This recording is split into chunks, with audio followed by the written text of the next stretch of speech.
بسم الله الرحمن الرحيم. الحمد لله رب العالمين. الحمد لله حمدا كثيرا طيبا مباركا فيه كما يحب ربنا ويرضاه. يا ربنا لك الحمد كما ينبغي لجلال وجهك وعظيم سلطانك، فلك الحمد حتى ترضى، ولك الحمد إذا رضيت، ولك الحمد بعد الرضا. اللهم لا نحصي ثناء عليك أنت كما أثنيت على نفسك.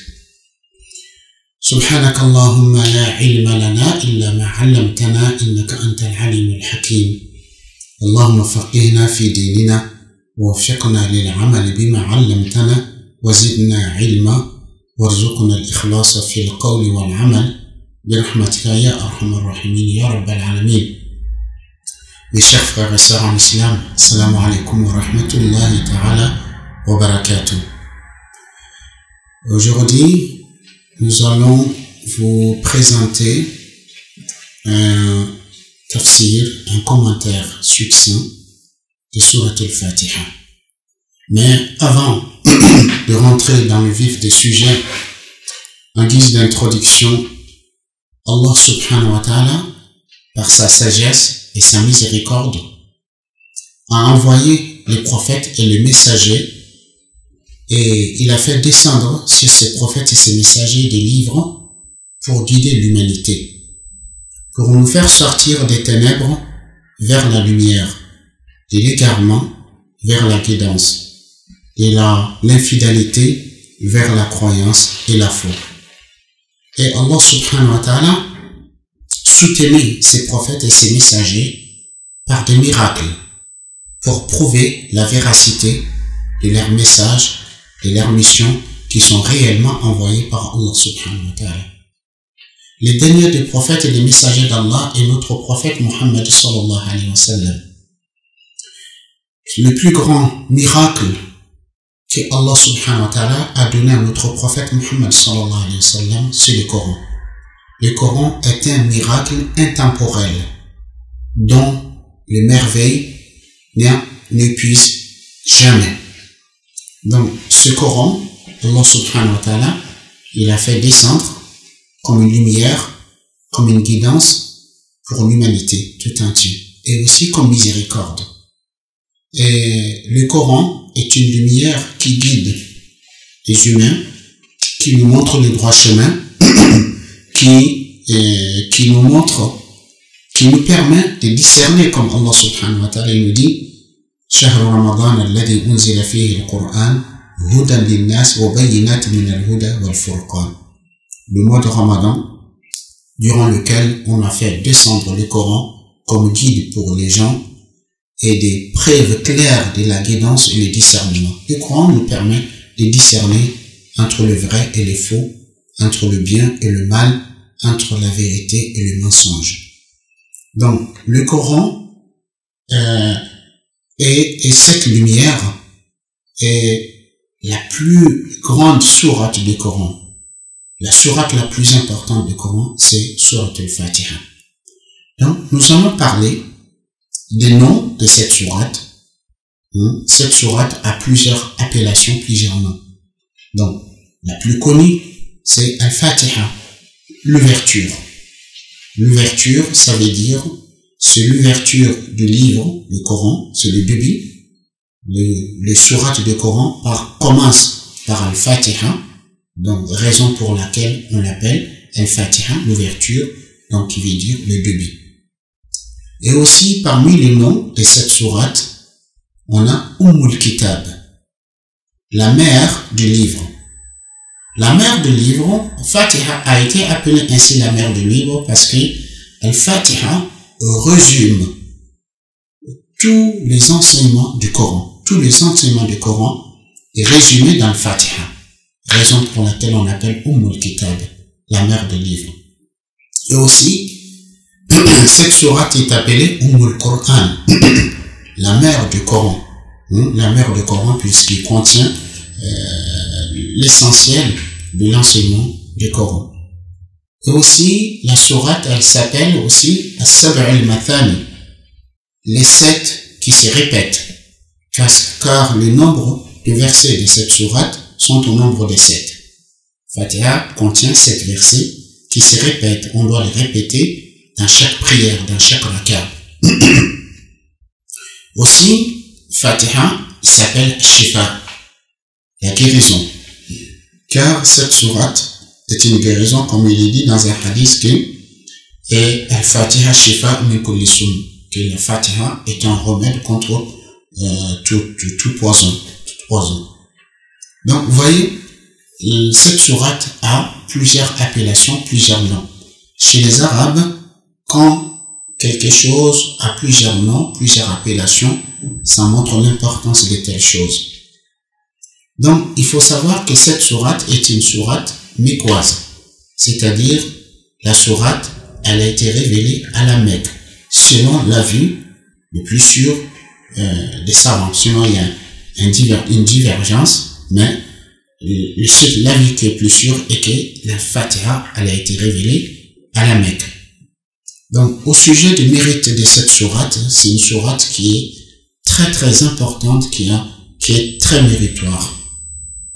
Donc, aussi parmi les appellations, aussi on appelle le Fatiha as-salat. As-salat, la prière. Car la prière ne peut pas être validée sans la récitation de le Fatiha.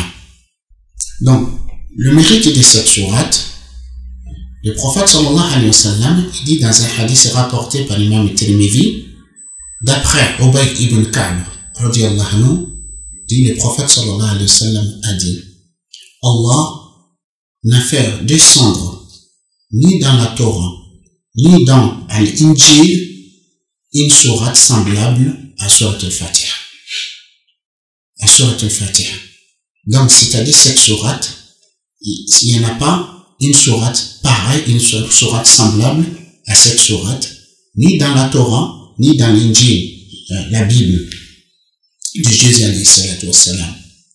Donc, aussi, au sujet des mérites de cette sourate, nous avons un hadith rapporté par l'imam al-Bukhari, d'après Abi Sa'id ibn al-Mu'alla, il dit, le prophète sallallahu alayhi wa sallam m'a appelé, j'étais en train de prier dans la mosquée, j'étais en train de prier, le prophète m'a appelé. Je n'ai pas répondu à son appel car j'étais en train de prier.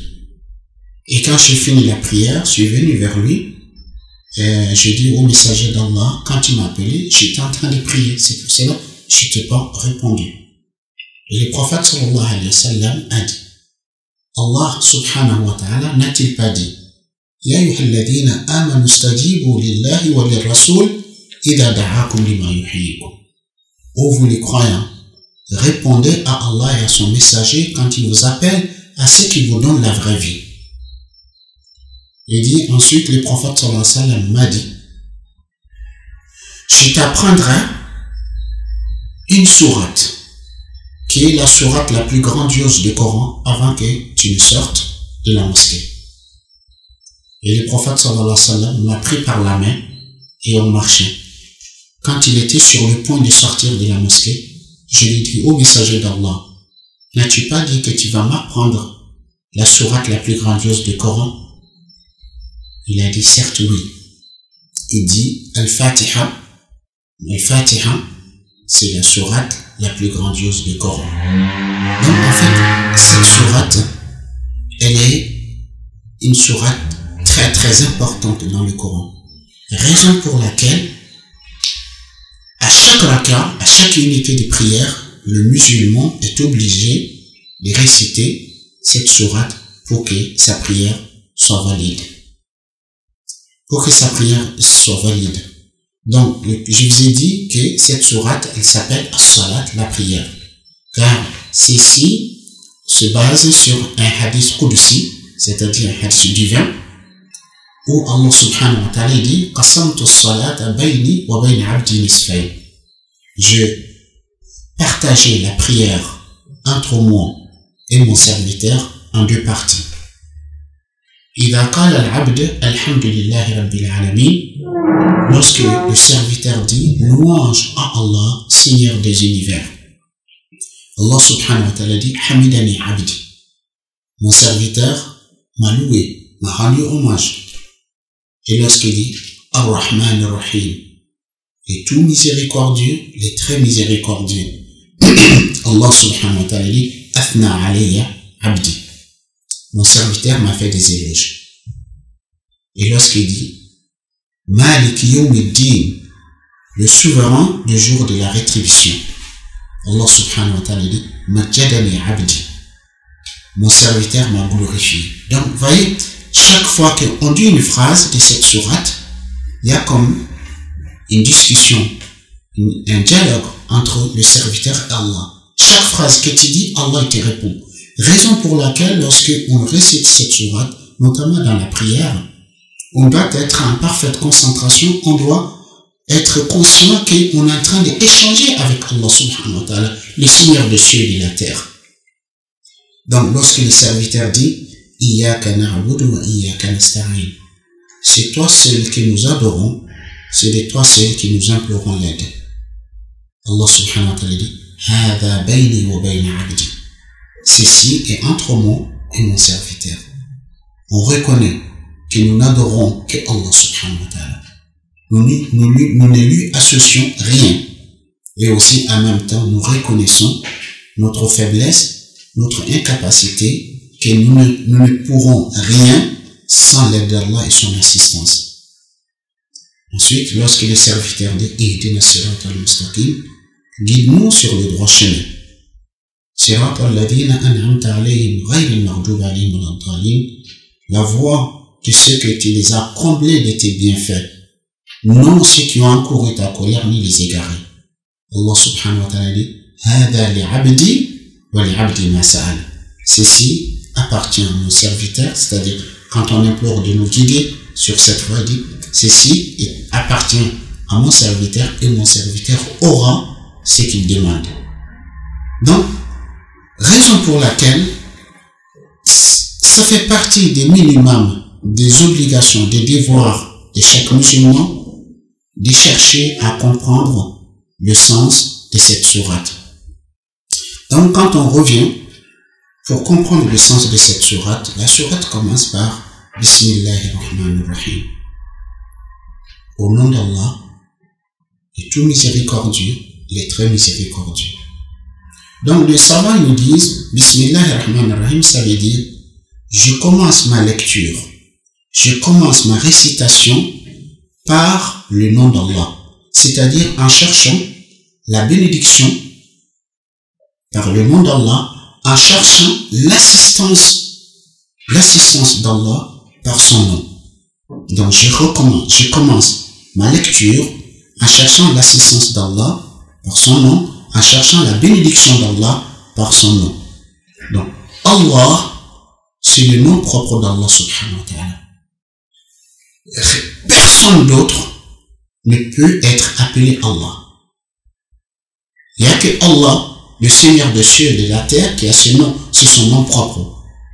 Raison pour laquelle certains savants disent que Ismullah al-A'zam, le nom le plus grandiose d'Allah, c'est Allah.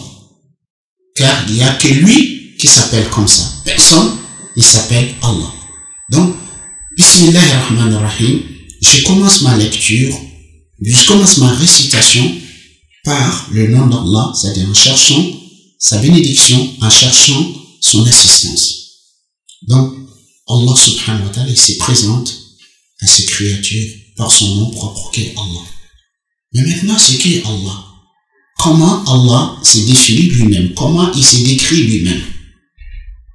Il se décrit, il se définit par Ar-Rahman, le tout miséricordieux. Le tout miséricordieux, ça veut dire celui dont la miséricorde embrasse toutes choses. Rien dans l'univers n'échappe à la miséricorde d'Allah.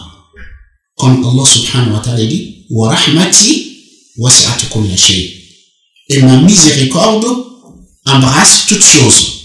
C'est-à-dire sa miséricorde touche toutes choses. Il n'y a aucune chose qui échappe à la miséricorde d'Allah. Donc, la miséricorde, le mot ar-Rahman, miséricorde, ça veut dire quoi? La miséricorde, ça veut dire la bonté. La miséricorde, ça veut dire la compassion. La miséricorde, ça veut dire la bienveillance. Donc, Allah subhanahu wa ta'ala, il se décrit étant celui qui est plein de bonté, celui qui est plein de bienveillance, celui qui est plein de compassion envers sa création. Donc, Ar-Rahman, ce nom d'Allah subhanahu wa ta'ala, donc dérive de Rahma, qui veut dire la bonté, la bienveillance, la compassion, et le fait aussi avoir pitié de ses serviteurs. Donc, Allah subhanahu wa ta'ala dit, wa rahmati wasi'at kulla shay, et ma miséricorde embrasse toutes choses. Donc, nous savons, il nous dit, Ar-Rahman, c'est une miséricorde générale, une miséricorde qui touche à toutes ces créatures, dans la vie d'ici-bas et aussi dans la vie de l'au-delà. Et Ar-Rahim, Ar-Rahim aussi, c'est l'un des noms et des attributs d'Allah, aussi qui dérive de Ar-Rahma, de la miséricorde. Mais Ar-Rahim, c'est une miséricorde spécifique. Une miséricorde spécifique est réservée uniquement aux croyants. Allah subhanahu wa ta'ala, il dit dans le Coran, wa kana bil mu'minina rahima. Il est très miséricordieux envers les croyants. Il est très miséricordieux envers les croyants. Nous savons, dans un hadith, le prophète sallallahu alayhi wa sallam dit, Allah subhanahu wa ta'ala a 100 miséricordes. Allah a 100 miséricordes. Il n'a fait descendre dans cette vie, dans ce monde, qu'une miséricorde sur 100. Allah n'a fait descendre dans ce monde qu'une miséricorde sur 100. Par cette miséricorde, la mère, elle a pitié, elle fait de compassion vis-à-vis de son enfant. Et toutes les créatures, les humains, les djinns, les animaux, se font miséricorde, ils ont de la compassion, ils ont de la bienveillance et de la bonté par cette miséricorde qu'il a fait descendre dans ce monde. Et il dit, il se réservait 99 miséricordes pour l'au-delà. Et selon d'autres versions du même hadith, il dit, il récupérera la miséricorde qu'il a fait descendre dans cette vie, il rajoutera aux 99 qui s'est réservé dans l'au-delà pour faire 100 miséricordes qui est réservé aux croyants. Allahu Akbar, qui est réservé aux croyants. Et le prophète il dit, si le négateur, si celui qui nie l'existence de Dieu, celui qui dit qu'il ne croit pas en Dieu, si le négateur savait ce que Allah a comme miséricorde, il n'aurait jamais désespéré du paradis. Donc Allah subhanahu wa ta'ala, il s'est défini, il se présente étant et tout miséricordieux, Ar-Rahman, celui dont la miséricorde touche toutes choses, Ar-Rahim, le très miséricordieux, celui qui a une miséricorde spécifique réservée aux croyants. Bismillahirrahmanirrahim. Alhamdulillahi Rabbil Alamin. Le louange appartient à Allah, Seigneur des univers. Donc, le louange appartient à Allah subhanahu wa ta'ala. Cela veut dire, Allah subhanahu wa ta'ala, il est celui qui est louable et en toutes circonstances. Il est celui qui est louable en son essence, c'est-à-dire Allah subhanahu wa ta'ala, il est parfait. Il a toutes les qualités de perfection. Il n'a aucun manquement, il n'a aucun défaut. Il est louable en son essence. Et aussi, il est louable dans ses actes. Car rien n'émane d'Allah que ce qui est louable. Tout ce qu'il fait, il est louable en tout ce qu'il fait. Puisque tout ce que Allah subhanahu wa ta'ala fait émane d'une grande sagesse, émane d'une grande miséricorde. Donc, il est louable en son essence, il est louable en ses actes, et aussi il est louable en ses noms et ses attributs. Comme Allah dit, Walillahi al-asma'ul husna. À Allah appartient le nom le plus beau. Donc, le louange appartient à Allah subhanahu wa ta'ala. Donc, Allah subhanahu wa ta'ala fait louange à lui-même. Donc, c'est une incitation pour les croyants de louer Allah subhanahu wa ta'ala, de lui rendre hommage, de lui faire des éloges, puisque Allah, il aime qu'on lui fasse des éloges. Donc, raison pour laquelle son livre, le Coran, il commence par Alhamdulillahi Rabbil Alamin, louange à Allah, Seigneur du monde. Et aussi, Le premier mot que les habitants du paradis diront quand ils affranchiront les seuils des portes du paradis, ils diront Alhamdulillah. Ils diront aussi, ils vont louer Allah subhanahu wa ta'ala. C'est Allah aime qu'on le loue. Allah aime qu'on lui rend hommage. Alhamdulillahi Rabbil Alamin. Louange à Allah, Seigneur des univers. Donc, dans des univers, en fait, tout ce qui est autre que Allah fait partie de l'univers. Tout ce qui est autre que Allah fait partie de l'univers. Donc, il y a l'univers des anges, il y a l'univers des humains, il y a l'univers des djinns, il y a l'univers des animaux, il y a l'univers des plantes, il y a l'univers des cieux et l'univers de la terre. En fait, il est le Seigneur des univers. Donc, c'est-à-dire, il est à qui appartient tous ces univers. Il est le maître de tous ces univers. Il est le créateur de tous ces univers. Donc, en fait, c'est Allah subhanahu wa ta'ala, en quelque sorte, c'est comme si il nous explique pourquoi il doit être loué. Donc, alhamdulillah, louange à Allah, parce qu'il est le Seigneur de l'univers, il est le maître de l'univers. Alhamdulillah Rabbil Alamin. Ensuite, Ar-Rahman Ar-Rahim. Le Seigneur de l'univers qui est encore nous rappelle. Il est celui qui est tout miséricordieux, celui dont sa miséricorde touche toutes choses. Ar-Rahim, celui qui a la miséricorde spécifique envers le croyant.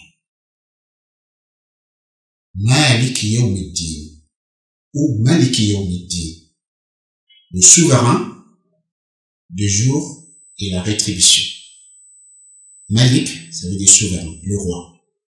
Et Maliki, ça veut dire le propriétaire, à qui appartient le jour de la rétribution. Allah subhanahu wa ta'ala, il est souverain parce qu'il est le maître du monde, tout lui appartient, il dispose de l'univers comme il veut, et aussi il est Malik, il est le propriétaire à qui appartient, car l'univers est son royaume qui lui appartient, il en dispose comme il veut. Car ce jour-là, il n'y a pas d'autre souverain, il n'y a pas d'autre maître, il n'y a pas d'autre propriétaire en dehors de lui. Il est le seul qui détient tout. C'est pour cela, dans un verset, Allah subhanahu wa ta'ala, au jour du jugement dernier, au jour de, il dira, Limanil mulkul yawm. À qui appartient la royauté aujourd'hui? Il n'y aura personne pour répondre. Limanil mulkul yawm, à qui appartient la royauté aujourd'hui? Limanil mulkul yawm, à qui appartient la royauté d'aujourd'hui? Parce que dans ce monde, il y a des gens qui ont des illusions de royauté. Ils ont une illusion de royauté, ils se prennent pour des rois, ils sont des rois, ils se disent des rois. Ils se disent qu'ils sont maîtres, qu'ils possèdent des choses. Mais en réalité, les choses de la vie d'ici-bas n'est pas réellement qu'une illusion, puisque si réellement le roi de ce monde, c'était vraiment roi, ils auront tout fait pour garder leur royauté. Et ça soit réservé uniquement à eux.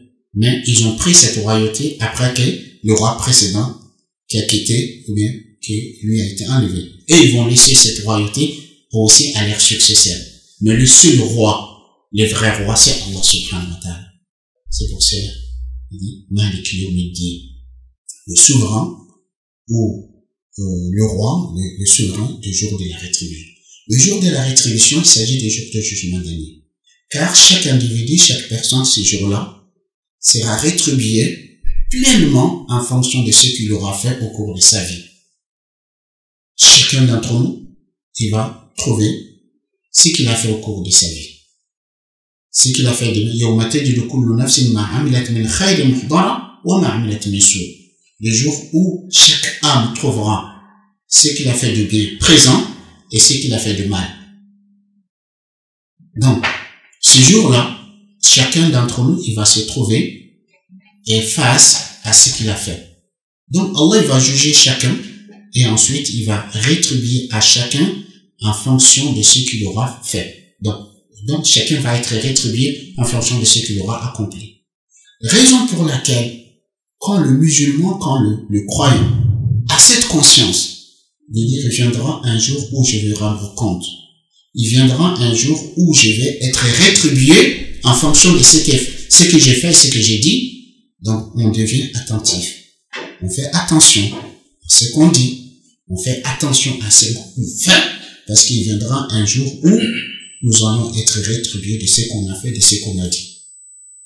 Malik Yawmiddin, le souverain du jour de la rétribution. Iyyaka na'budu wa iyyaka nasta'in. C'est toi seul que nous adorons. C'est toi seul que nous adorons. Car en réalité, si nous reconnaissons que Allah est le seul créateur, le seul Seigneur, le seul maître de l'univers, donc il doit être le seul qui doit être adoré. Nul en dehors de lui mériterait d'être adoré. Donc, raison pour laquelle le musulman, le croyant, n'adore que Allah subhanahu wa ta'ala. D'ailleurs, Allah n'a créé l'univers que pour son unicité, qu'on sache qu'il est le seul Dieu, le seul maître, le seul souverain qui doit être adoré. Donc, le musulman, croyant, il dit, Iyyaka na'budu, c'est toi celui que nous adorons. Donc, l'adoration, ça veut dire quoi? L'adoration, ça veut dire la soumission et l'obéissance à Allah par l'amour et par l'humilité. J'aime Allah et j'ai fait preuve de l'humilité devant lui. C'est ça qui fait que je me soumets à lui, je lui obéis. Par amour. C'est toi seul que nous adorons. C'est de toi seul que nous implorons l'assistance et l'aide. Car, étant donné que l'être humain est un être faible de nature, la faiblesse est intrinsèque à la nature humaine. Allah subhanahu wa ta'ala nous dit, Ya ayyuhan nas, antumul fuqara'u ila Allah. Oh, vous les hommes, c'est vous les indigents vis-à-vis d'Allah. C'est vous les pauvres. Vous êtes pauvres dans tous les sens du terme. Vous êtes pauvres dans votre connaissance. Vous êtes pauvres dans votre pouvoir. Vous êtes pauvres dans votre capacité. Vous êtes pauvres dans tout. Donc, lorsque le croyant, le musulman, prend conscience de sa pauvreté intrinsèque, donc qui fait que ça le réduit à son état de cette pauvreté, il fait preuve de l'humilité. Il dit, Ya Allah, je suis incapable de quoi que ce soit sans ton aide et sans ton assistance. Je ne suis rien. Je ne peux rien. Je ne possède rien. Ya Allah, je sais que c'est toi mon créateur, c'est toi mon Seigneur. C'est toi que je dois adorer. Mais moi, je ne suis rien sans ton aide, son assistance. Aide-moi. Assiste-moi à t'adorer. Donc, le musulman, le croyant, il doit toujours avoir cette conscience de sa faiblesse et demander la force, demander l'assistance d'Allah subhanahu wa ta'ala. Avec l'aide d'Allah, rien n'est difficile. Sans l'aide d'Allah, rien n'est facile. Raison pour laquelle nous devrons toujours demander à Allah subhanahu wa ta'ala de nous assister, de nous aider. Iyyaka na'budu, c'est toi seul que nous adorons. Iyyaka nasta'in, c'est de toi seul que nous implorons l'aide et l'assistance. Ihdina siratal mustaqim. Guide-nous sur le droit chemin. Guide-nous, ça veut dire montre-nous le droit chemin, car nous sommes ignorants. Montre-nous le chemin, la voie qui nous conduit vers notre bien-être, vers notre bonheur. Guide-nous sur le droit chemin. Et raffermez-nous sur les droitures, parce que on demande à Allah de nous guider sur le droit chemin et aussi de nous garder dans la droiture, qu'on ne dévie jamais, qu'on ne quitte jamais cette voie. Parce que il se peut qu'une personne soit guidée à un moment donné, qu'il soit dans le droit chemin, mais qu'il ne puisse pas persister et continuer sur ce droit chemin. Il se peut à un moment donné quitter cette droiture et de droit chemin. Mais nous demandons à Allah subhanahu wa ta'ala de faire en sorte que nous restions toujours sur le droit chemin. Ça, le sens de Ihdina siratal mustaqim. Guide-nous sur le droit chemin. En fait, ce droit chemin, il s'agit de quel chemin? Il s'agit du chemin de retour vers le paradis. Parce que l'origine de l'homme, le pays d'origine de l'homme, c'est le paradis. Parce que Allah subhanahu wa ta'ala, quand il a créé Adam et Ève, il les a fait habiter au paradis. Ils sont sortis du paradis à cause de leurs péchés, ils sont descendus sur terre. Donc, ad-din, la religion, c'est la voie, c'est le chemin qui nous conduit, qui nous permet de retourner au paradis. Donc on demande à Allah subhanahu wa ta'ala de nous garder sur ce chemin qui est à l'islam, qui est la religion agréée par Allah subhanahu wa ta'ala, l'islam. Guide-nous sur le droit chemin. Mais, le chemin de qui? Sirat al-ladina an'amta alayhim. La voie, ou le chemin de ceux que tu les as comblés était bien fait, était faveur. Qui sont ceux qui sont comblés des bienfaits, des faveurs d'Allah? Allah nous le dit dans le Coran, dans Surat An-Nisa, فَأُولَٰئِكَ مَعَ الَّذِينَ أَنْعَمَ اللَّهُ عَلَيْهِمْ مِنَ النَّبِيِّينَ وَالصِّدِّيقِينَ وَالشُّهَدَاءِ وَالصَّالِحِينَ وَمَنْ يُطِعِ اللَّهَ وَرَسُولَهُ فَأُولَٰئِكَ مَعَ الَّذِينَ quiconque qui obéit à Allah et à son messager, ceux-là seront avec ceux que Allah les a comblés de ses faveurs et ses bienfaits. مِنَ النَّبِيِّينَ parmi les prophètes, وَالصِّدِّيقِينَ les véridiques, وَالشُّهَدَاء les martyrs, وَالصَّالِحِينَ les vertueux. Donc nous demandons à Allah subhanahu wa ta'ala de nous garder, de nous mettre sur le chemin, sur la voie de ses prophètes, des véridiques, des martyrs et des vertueux. Sirat al-ladina an'amta alayhim ghayril maghdubi alayhim. Non le chemin de ceux qui ont encouru la colère d'Allah. Donc ceux qui ont encouru la colère d'Allah, c'est ceux qui ont su, ils ont connu la vérité, mais ils ont refusé d'accepter la vérité, ils ont refusé de suivre la vérité en toute connaissance de cause. Au lieu de suivre la vérité, au lieu de suivre les droitures, les droits chemins, ils ont plutôt préféré de semer la corruption sur terre et de semer la corruption sur terre. Donc on dit à Allah, ne faites pas de nous des gens qui connaîtront la vérité, mais qui refuseront d'accepter la vérité. Qui connaîtront le droit chemin, mais qui vont tourner le dos à suivre les droits chemins. Et plutôt faites de nous ceux qui vont suivre les droits chemins. Donc, non, c'est parce que le fait de connaître la vérité, de refuser d'accepter la vérité, et le fait de refuser de suivre, si la personne qui a telle attitude s'expose à encourir la colère d'Allah subhanahu wa ta'ala. Ni les égarés, ni ceux qui ont adoré Allah. En fait, l'égaré, ça veut dire ceux qui ont adoré Allah sans connaissance, dans l'ignorance. Au lieu de chercher à comprendre, à connaître la vérité, à connaître les droits humains, ils ont adoré Allah selon leur passion. Ils ont fait de leur passion leur divinité. Non. Ce que leur âme, ce que Satan leur suggère, ils suivent. Au lieu de suivre la révélation, au lieu de suivre le chemin tracé par Allah, ils ont adoré Allah dans l'ignorance et dans l'ignorance. Ça, les égarés.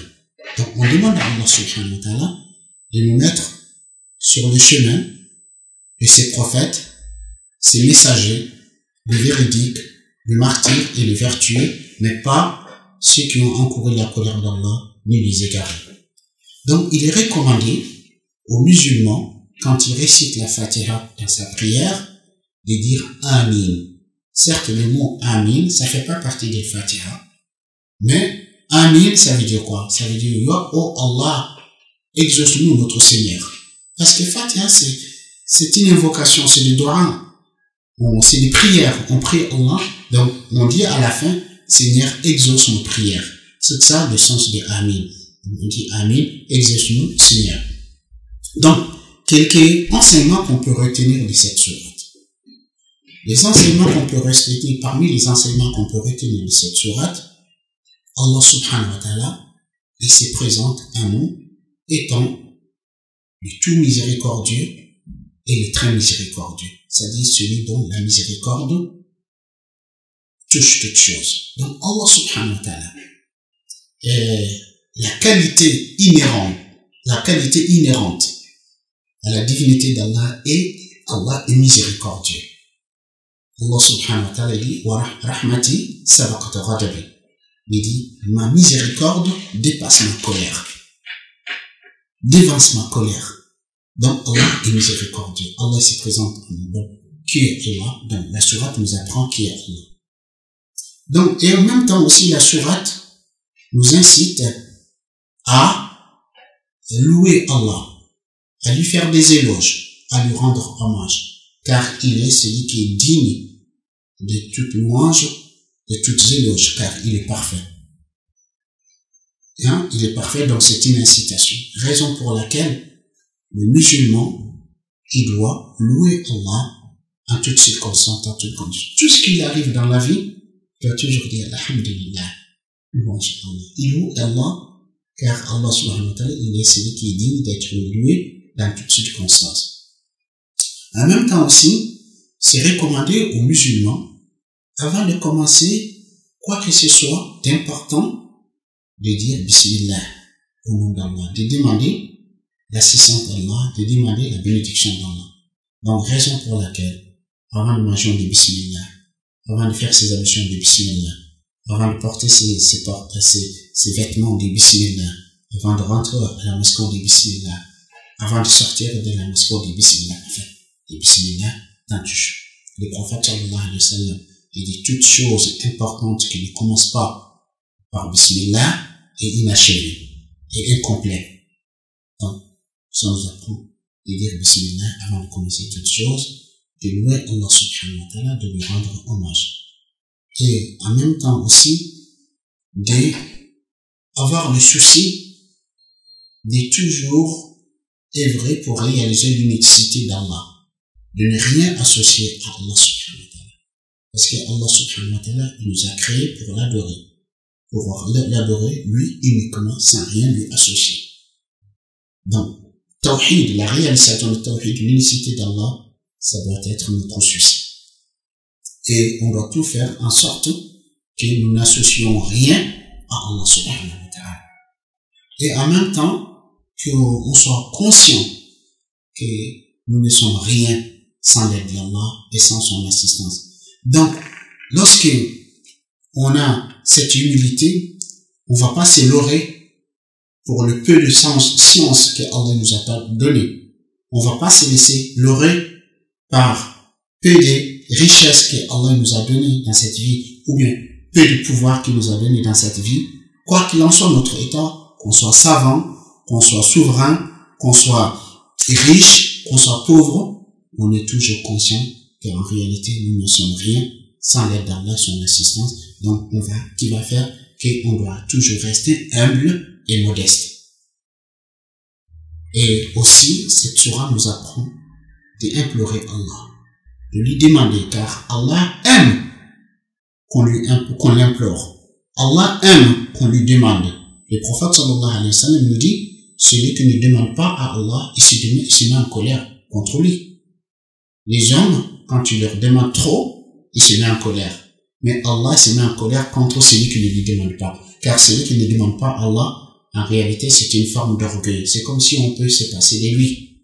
Alors qu'on ne peut en aucun instant se passer d'Allah subhanahu wa ta'ala. Raison pour laquelle Allah subhanahu wa ta'ala nous dit, Allah subhanahu wa ta'ala, il nous incite à l'implorer et il nous promet de nous exaucer. Allah dit, وَقَالَ رَبُّكُمُ ادْعُونِي أَسْتَجِبْ لَكُمْ. Et votre Seigneur dit, implorez-moi, invoquez-moi, je vous exaucerai. Ceux qui par l'orgueil se refusaient de m'adorer entreront bientôt dans l'enfer humilié. Celui qui n'implore pas Allah, ne demande pas Allah, c'est comme s'il dit, s'il se passe de lui.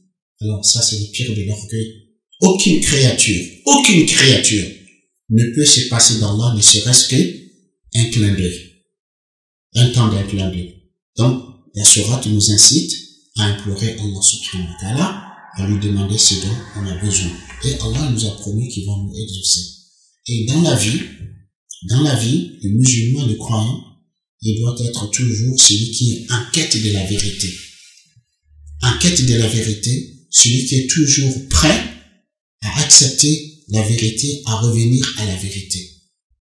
Le fait de connaître la vérité, de refuser d'accepter la vérité, de refuser de suivre la vérité, expose l'individu à encourir la colère d'Allah subhanahu wa ta'ala.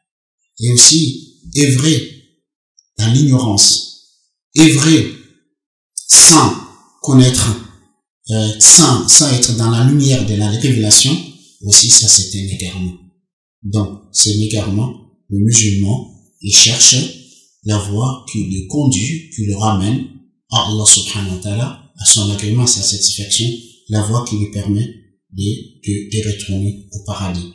Donc c'est qu'on peut dire globalement au sujet de cette sourate, donc que chaque musulman doit chercher à comprendre la sourate pour nous permettre de pouvoir méditer la sourate quand on récite dans nos prières. Parce que ce Coran, Allah subhanahu wa ta'ala, il a fait descendre pour qu'on le médite, pour qu'on le comprenne, pour le mettre en pratique. Qu'Allah nous guide dans le droit chemin. سبحانك اللهم وبحمدك نشهد ان لا اله الا انت نستغفرك ونتوب اليك اللهم صل وسلم وبارك على عبدك ورسولك محمد وعلى اله وصحبه وسلم تسليما والحمد لله رب العالمين.